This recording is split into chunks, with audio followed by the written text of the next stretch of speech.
we now have another comic that we have to discuss. I want to chat about the Stan Lee signed comic because of the entire pile of 22. This one will be sent to CBCS. Why? And if you can tell us about the grade on this book and maybe any information that you remember about it. Yeah, I mean, obviously we're sending this to CBCS because they'll authenticate a signature and it'll say signed by Stan Lee. CGC wouldn't do that. It would just either be a green label because it's on the front cover, or maybe there'll be some quotation marks that say signed by someone or name written by Stan Lee or something like that.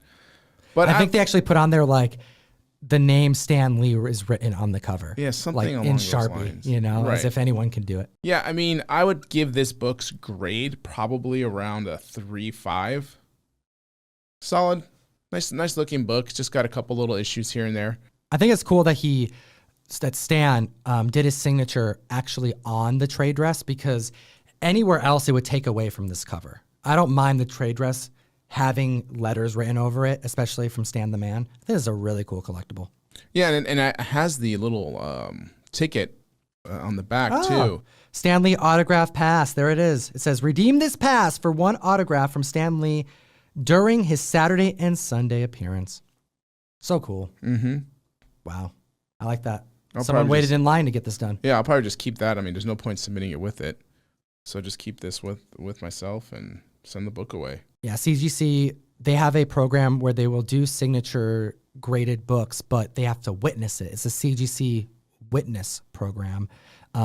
Signature guarantee, because they saw it happen and there's no questioning about that. Where CBCS will go through a third party. I believe it's a third party. I don't think it's actually in-house, but it's like one of the top, if not the top, signature authentication companies. And they do it to a percentage. Don't quote me on it, but it's impossible to be 100%, but it's to such a high percentage that it's industry standard. Yeah, I don't know the entire ins and outs about it, but they definitely have a system in place. A couple other books here in this pile I really want to address are two Mark Jewelers. Dude, you have two Hulk 181s with a Mark Jeweler ad on the inside. One is graded even already. So let's actually take it that direction first. So let's talk about the graded books in general. So you have one graded Mark Jeweler, and that was a 6.0.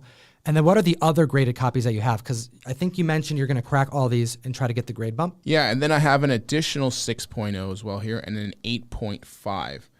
The 8.5, they all seem to have imperfections that can be improved upon. So there is a chance for at least a 0.5 point bump on some of these. I'm hoping the 8.5 I can get to a 9.0. That price point escalates quickly. And that 6.0, I think I can get both these 6.0s maybe up 0.5 point as well. These books, the Mark Jewelers, when I got them, there was no real price difference between a regular and a Mark Jewelers. People didn't care always about the Mark Jewelers. I always found it to be that little extra something special because it just separates itself.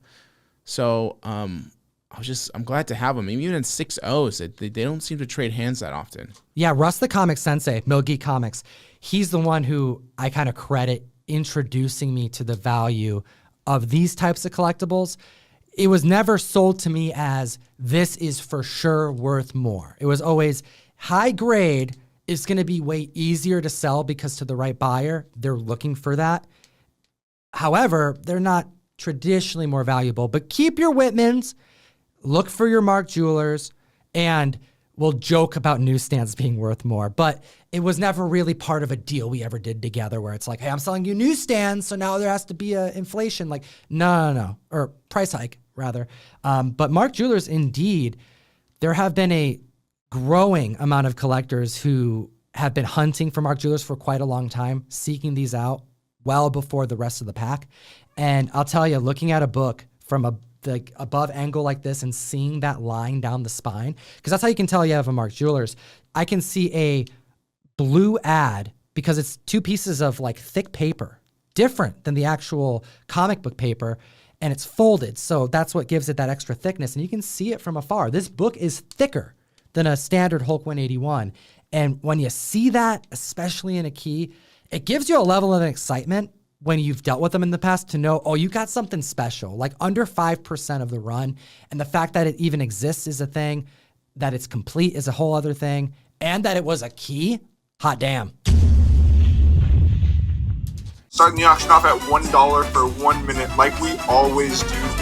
This is one of our favorite covers, and you got it. A little bit of that, what y'all been looking for, right? A little bit of that, what y'all been looking for, right?